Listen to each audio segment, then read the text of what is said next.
ఈ వీడియోలో మనము బీజగణిత సర్వ సమీకరణాలకు సంబంధించిన సమస్యలను ఏ విధంగా పరిష్కరించాలి అనేది నేర్చుకుంటాము.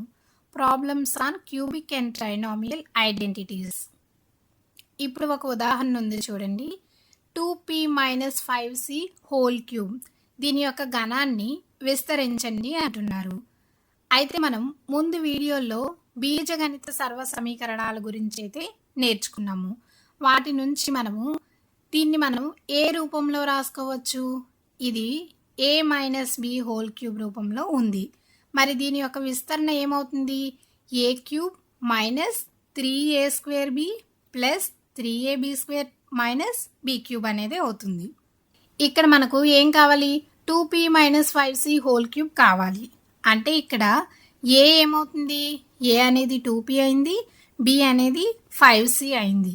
ఇక్కడ a క్యూబ్ అంటే ఏంటి? 2p హోల్ క్యూబ్ అవుతుంది. మైనస్ 3 ఇంటూ a² అంటే 2p హోల్ స్క్వేర్, b అంటే 5c ప్లస్ 3 ఇంటూ a అంటే ఎంత? 2p, b² అంటే 5c హోల్ స్క్వేర్ అవుతుంది. మైనస్ b క్యూబ్ అంటే 5c హోల్ క్యూబ్ అవుతుంది. అయితే ఇక్కడ మనం ఏం చేసామంటే a విలువను b విలువను వీటి యొక్క విస్తరణలో ప్రతిక్షేపించాము. ఇప్పుడు ఏమవుతుంది? 2p హోల్ క్యూబ్ అంటే ఎంత వస్తుంది మనకు? 8p క్యూబ్ అవుతుంది. అలాగే minus 3 into 2p whole square అంటే ఎంత? 4p² అవుతుంది. Into 5c plus 3 into 2p 5c whole square అంటే ఏమవుతుంది? మళ్ళీ 25c² అవుతుంది. మైనస్ 5c హోల్ క్యూబ్ అంటే 125c క్యూబ్ అనేది అవుతుంది. ఇప్పుడు మళ్ళీ 8p క్యూబ్ మైనస్ 3 4 ఎంత? 12, 12 5 ఎంత? 60p²c వస్తుంది. ప్లస్ 3 2 6, 6 25 150 అనేది అవుతుంది. 150pc² వస్తుంది. మైనస్ 125c క్యూబ్ అనేది వస్తుంది. కాబట్టి ఇదే మనకు 2p - 5c హోల్ క్యూబ్ యొక్క విస్తరణ అవుతుంది. ఇప్పుడు మనం మరో ఉదాహరణ చూద్దాం. 4x² plus 9y² plus 16z² plus 12xy minus 24yz minus 16xzను కారణాంకాలుగా విభజించండి అంటున్నారు. ఈ సమీకరణాన్ని మనం గమనించినట్లయితే దీంట్లో 3 పరిపూర్ణ వర్గ సంఖ్యలు అనేవి ఉన్నాయి. 4x², 9y², 16z². కాబట్టి ఈ సమీకరణాన్ని మనము a plus b plus c whole square రూపంలో రాసుకోవచ్చు. మరి దీని విస్తరణ ఏమవుతుంది? a² plus b² plus c² plus 2ab plus 2bc plus 2ac అవుతుంది. ఇప్పుడు ఇచ్చిన సమీకరణాన్ని ఈ సమీకరణం యొక్క విస్తరణతో పోల్చాము అనుకోండి. అప్పుడు ఏమవుతుంది? దీంట్లో మనకు a² అంటే ఏమవుతుంది? 4x² మనం 2x హోల్ స్క్వేర్ రూపంలో రాసుకోవచ్చు. అంటే ఇక్కడ మనకు a ఎంత వచ్చింది? 2x అనేది వచ్చింది. మరి b² అంటే 9y² మనం 3y హోల్ స్క్వేర్ రూపంలో రాసుకోవచ్చు. అంటే b ఎంత వచ్చింది? 3y అనేది b అయింది. మరి c² అంటే 16z² మనము 4z హోల్ స్క్వేర్ రూపంలో రాసుకోవచ్చు. కాబట్టి c అనేది మనకు 4z అనేది వచ్చింది. అలాగే ఇక్కడ ప్లస్ 12xyను ప్లస్ 2ab రూపంలో రాసుకోవాలి. అంటే ఇక్కడ 2 ఇంటూ a అంటే 2x, b అంటే 3y. ఇప్పుడు గుణిస్తే ఏమవుతుంది? 2 2 4, 4 12 కాబట్టి సరిపోయింది. అయితే ఇక్కడ చూడండి, మైనస్ పదం అనేది వచ్చింది. మైనస్ 24yz వచ్చింది. కానీ మనకు సూత్రంలో మైనస్ పదాలు అనేవి లేవు, ప్లస్ పదాలు మాత్రమే ఉన్నాయి. మరి ఇలాంటప్పుడు ఏం చేయాలి అంటే ఇక్కడ చూడండి, మైనస్ పదాలు మనకు ఎక్కడెక్కడ వచ్చాయి? మైనస్ 24yz మైనస్ 16xzలో మాత్రమే ఉన్నాయి. అంటే ఈ రెండింటిలో ఏది కామన్గా ఉంది? z అనేది కామన్గా ఉంది. అంటే z అనేది మనకు మైనస్ పదము అవుతుంది. అంటే z అంటే ఏంటి? c ఇక్కడ. కాబట్టి c అనేది 4z కాదు, మైనస్ 4z అవుతుంది.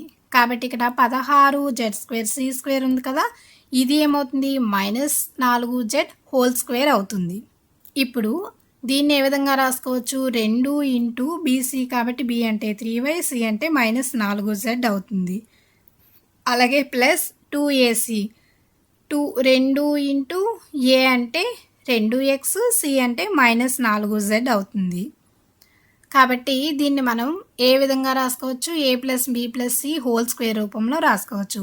ఇక్కడ ఏ అనేది 2x, బి అనేది 3y, సి అనేది 4z కాబట్టి 2x plus 3y minus 4z whole square రూపంలో దీన్ని మనం రాసుకోవచ్చు. ఇప్పుడు మనం మరో ఉదాహరణ చూద్దాం. 103 క్యూబ్ను తగిన సర్వ సమీకరణమును ఉపయోగించి గణించండి అంటున్నారు. అయితే ఇక్కడ మనము 103ను ఏ విధంగా రాసుకోవచ్చు? 100 ప్లస్ 3గా రాసుకోవచ్చు. అప్పుడు 100 ప్లస్ 3 హోల్ క్యూబ్ అవుతుంది. ఇది ఏ రూపంలో ఉంది? A plus B whole cube రూపంలో ఉంది కదా. మరి దీని విస్తరణ ఏమవుతుంది? A cube plus 3a square B plus 3ab square plus B cube అవుతుంది. ఇప్పుడు మనం 100 ప్లస్ 3 హోల్ క్యూబ్ను ఈ విధంగా విస్తరిద్దాం. అప్పుడు ఏ ఏమవుతుంది? 100 అవుతుంది, బి అనేది 3 అవుతుంది అని మనకు తెలుసు. ఇప్పుడు ఏ క్యూబ్ అంటే ఎంత? 100 క్యూబ్ ప్లస్ 3a స్క్వేర్ అంటే 100 స్క్వేర్, బి అంటే 3 ప్లస్ 3a అంటే 100, బి స్క్వేర్ అంటే 3 స్క్వేర్ అవుతుంది ప్లస్ బి క్యూబ్ అంటే 3 క్యూబ్ అవుతుంది. ఇక్కడ 100 క్యూబ్ అంటే ఎంత వస్తుంది? 10 లక్షలు ప్లస్ వీటి యొక్క విలువలు మనం ప్రతిక్షేపిస్తే ఈ విధంగా వస్తాయి అన్నమాట. వీటన్నిటిని కలిపినప్పుడు మనకు దీనికి సమాధానం ఏమవుతుంది అంటే 10,92,727 అనేది సమాధానం అవుతుంది. ఇప్పుడు మనం మరో ఉదాహరణ చూద్దాం. 8x cube plus 27y cube plus 36x square Y plus 54xy స్క్వేర్ను కారణాంకాలుగా విభజించండి అంటున్నారు. అయితే ఈ సమీకరణంలో కూడా మనకు 2 పరిపూర్ణ ఘన సంఖ్యలు అనేవి ఉన్నాయి. 8x cube plus 27y cube. కాబట్టి దీన్ని మనము ఏ విధంగా రాసుకోవచ్చు అంటే A plus B whole cube రూపంలో రాసుకోవచ్చు. మరి దీని విస్తరణ మనకు తెలుసు కదా. A cube plus 3a square B plus 3ab square plus B cube అవుతుంది. దీంట్లో మనకు ఏ ఏమవుతుంది? ఈ సమీకరణంలో ఈ 8x క్యూబ్ను ఏ క్యూబ్ రూపంలో రాసుకుంటే అంటే 2x హోల్ క్యూబ్గా రాసుకోవచ్చు. మరి బి క్యూబ్ ఏమవుతుంది? 27y cube. దీన్ని మనం ఏ విధంగా రాసుకోవచ్చు? 3y హోల్ క్యూబ్గా రాసుకోవచ్చు. కాబట్టి ఇక్కడ ఏ ఎంత వచ్చింది? మనకు 2x వచ్చింది. బి అనేది ఏమొచ్చింది? 3y అనేది వచ్చింది. ఇప్పుడు మరి 3a స్క్వేర్ బి ఏమవుతుంది? 3 ఇంటూ ఏ స్క్వేర్ అంటే 2x హోల్ స్క్వేర్, బి అంటే 3y అవుతుంది ప్లస్ 3a అంటే 2x, బి స్క్వేర్ అంటే 3y హోల్ స్క్వేర్ అవుతుంది. ఇప్పుడు దీన్ని మనం ఏ విధంగా రాసుకోవచ్చు? A plus B whole cube రూపంలో రాసుకోవచ్చు. కాబట్టి 2x ప్లస్ 3y హోల్ క్యూబ్గా దీన్ని మనం రాసుకోవచ్చు. కాబట్టి ఇవే ఇచ్చిన సమీకరణానికి కారణాంకాలు అవుతాయి. ఇప్పుడు మనం మరొక ఉదాహరణ చూద్దాం. 8x cube plus y cube plus 27z cube minus 18xyzను కారణాంకాలుగా విభజించండి అంటున్నారు. ఇచ్చిన సమీకరణాన్ని మనం గమనించినట్లయితే వీటిలో 3 ఘన సంఖ్యలు అనేవి ఉన్నాయి. అలాగే మరొక పదం అనేది ఉంది. కాబట్టి ఈ సమీకరణాన్ని మనము A cube plus B cube plus C cube minus 3abcతో పోల్చచ్చు. మరి దీని విస్తరణ ఏమవుతుంది? A plus B plus C into A square plus B square plus C square minus AB minus BC minus CA అవుతుంది. ఇప్పుడు మరి ఈ సమీకరణాన్ని ఈ సర్వ సమీకరణ రూపంలో రాసుకున్నట్లయితే ఏమవుతుంది? 8x క్యూబ్ను మనము ఏ క్యూబ్ రూపంలో రాసుకుంటే 2x హోల్ క్యూబ్ అవుతుంది ప్లస్ బి క్యూబ్ అంటే y క్యూబ్గా రాసుకోవచ్చు. అలాగే సి క్యూబ్ అంటే మనం 27z క్యూబ్ను 3z హోల్ క్యూబ్గా రాసుకోవచ్చు. అలాగే మైనస్ 18xyzను 3abcగా రాసుకున్నట్లయితే 3 ఇంటూ ఏ అంటే 2x, బి అంటే y, సి అంటే 3z కాబట్టి ఈ విధంగా రాసుకున్నాం. ఇప్పుడు ఒకసారి గుణించి చూద్దాం. 3 2 6, 6 3 18 కాబట్టి సరిపోయింది. 18xyz అనేది వచ్చింది. మరి కుడివైపు ఏమవుతుంది? A plus B plus C కాబట్టి 2x plus Y plus 3z అవుతుంది. అలాగే ఇక్కడ ఏ స్క్వేర్ అంటే 2x whole square plus B square అంటే వై స్క్వేర్ అవుతుంది ప్లస్ సి స్క్వేర్ అంటే 3z హోల్ స్క్వేర్ అవుతుంది మైనస్ ఏబి అంటే minus 2x into Y minus Y into 3z minus 3z into 2x అవుతుంది. అంటే ఇక్కడ ఏ అనేది 2x వచ్చింది, బి అనేది y వచ్చింది, సి అనేది 3z వచ్చింది. ఇప్పుడు మనం ఇచ్చిన సమీకరణాన్ని కుడివైపున చూడండి. 2x plus Y plus 3z into 2x whole square అంటే ఏమవుతుంది, 4x² అవుతుంది, ప్లస్ వై స్క్వేర్, అలాగే 3z హోల్ స్క్వేర్ అంటే ఎంత వస్తుంది, 9z² వస్తుంది, minus 2xy minus 3yz minus 3 రెళ్ళు 6 కాబట్టి 6xz అనేది వస్తుంది. కాబట్టి ఇవే మనకు ఈ సమీకరణానికి కారణాంకాలు అవుతాయి. ఇప్పుడు మనం మరో ఉదాహరణ చూద్దాం. 27p³ minus 1/216 minus 9/2p² plus 1/4pను కారణాంకాలుగా విభజించండి అంటున్నారు. అయితే ఇచ్చిన సమీకరణంలో మనకు ఒక గణ సంఖ్య అనేది కనిపిస్తుంది. ఏమిటది, 27p³ అనేది. ఇంకా ఏమైనా గణ సంఖ్యలు ఉన్నాయా ఈ సమీకరణంలో అంటే 1/216ను చూడండి. దీన్ని మనం 6³ రాసుకోవచ్చు. అంటే వీటిలో 2 గణ సంఖ్యలు అనేవి ఉన్నాయి.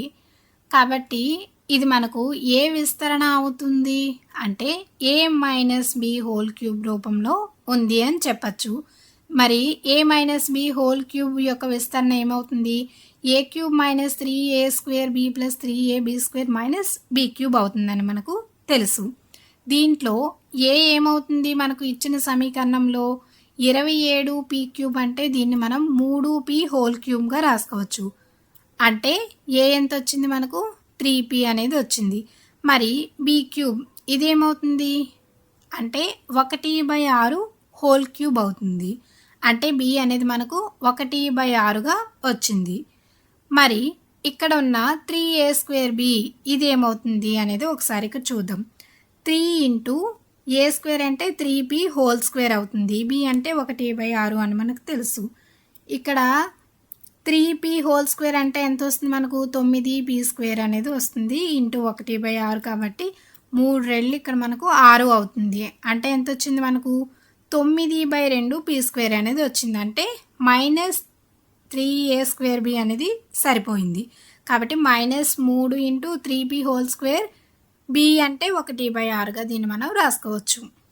ఇప్పుడు మరి ప్లస్ 3ab² ఏమవుతుంది, దీన్ని కూడా ఒకసారి ఇక్కడ చూద్దాం. 3 ఇంటూ a అంటే 3p, b అంటే 1/6² అవుతుంది. దీన్ని మనం ఏ విధంగా రాసుకోవచ్చు, 3 3 ఎంత, 9/6² అంటే ఎంత, 36 వస్తుంది. అంటే 9/36 అంటే ఎంత, 9 4 36 కాబట్టి 1/4 అనేది వస్తుంది. 1/4p అనేది అవుతుంది. అంటే ఇక్కడ మనకు ప్లస్ 3ab² కూడా సరిపోయింది. కాబట్టి దీన్ని మనం ప్లస్ 3a అంటే 3p, b అంటే 1/6² రూపంలో రాసుకోవచ్చు. కాబట్టి దీన్ని మనం ఏ రూపంలో రాయవచ్చు, a-b³ రూపంలో రాసుకోవచ్చు. మనకు a ఎంత, 3p, b అంటే 1/6 కాబట్టి 3p - 1/6³ రూపంలో దీన్ని రాసుకోవచ్చు. ఇప్పుడు మనం మరో ఉదాహరణ చూద్దాం. ఈ క్రింది సమాసాన్ని గణాలను గణించకుండానే ఫలితాన్ని కనుగొనండి అంటున్నారు. అయితే మనకు ఏమిచ్చారు, -12³ ప్లస్ 8³ ప్లస్ 4³ అనేది ఇవ్వడం జరిగింది. అయితే మనకు ఒక సర్వ సమీకరణం అయితే తెలుసు. అదేమిటి, a³ plus b³ plus c³ minus 3abcకు విస్తరణ తెలుసు. అదేమిటి, a plus b plus c into a² plus b² plus c² minus ab minus bc minus ca అని మనకు తెలుసు.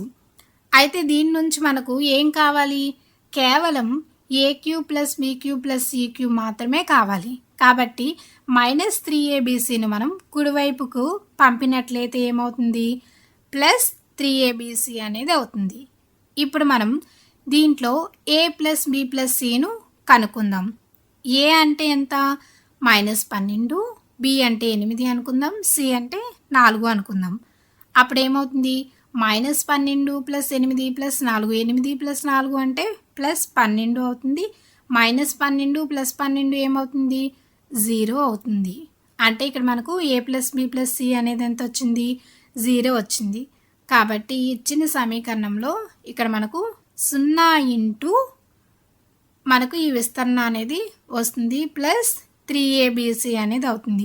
అయితే 0తో మనకు దేన్ని గుణించినప్పటికీ ఏమొస్తుంది, 0 వస్తుంది. ఇంకా ఏం మిగులుతుంది, ప్లస్ 3ABC అనేది మిగులుతుంది. ఇక్కడ 3 ఇంటూ ఏబీసీల యొక్క విలువలను ప్రతిక్షేపించాము అనుకోండి. అప్పుడు ఏమవుతుంది, మనకు వీటిని గుణించినప్పుడు -1152 అనేది వస్తుంది. అయితే ఇక్కడ ఒకసారి చూడండి, మనకు ఇచ్చిన సమీకరణంలోని ఈ విధంగా ఏబీసీ అనేది 0 అయింది అనుకోండి. మనం దీని యొక్క విస్తరణ మొత్తాన్ని మనం చేయాల్సిన అవసరం లేదు. చాలా సులభంగా a³ + b³ + c³ అనేది ఈజ్ ఈక్వల్స్ టు 3ABC అని చెప్పచ్చు. అంటే a + b + c అనేది ఎప్పుడైతే 0 అవుతుందో అప్పుడు మనం a³ + b³ + c³ అనేది 3ABCకు సమానం అవుతుంది అని మనం చెప్పచ్చు.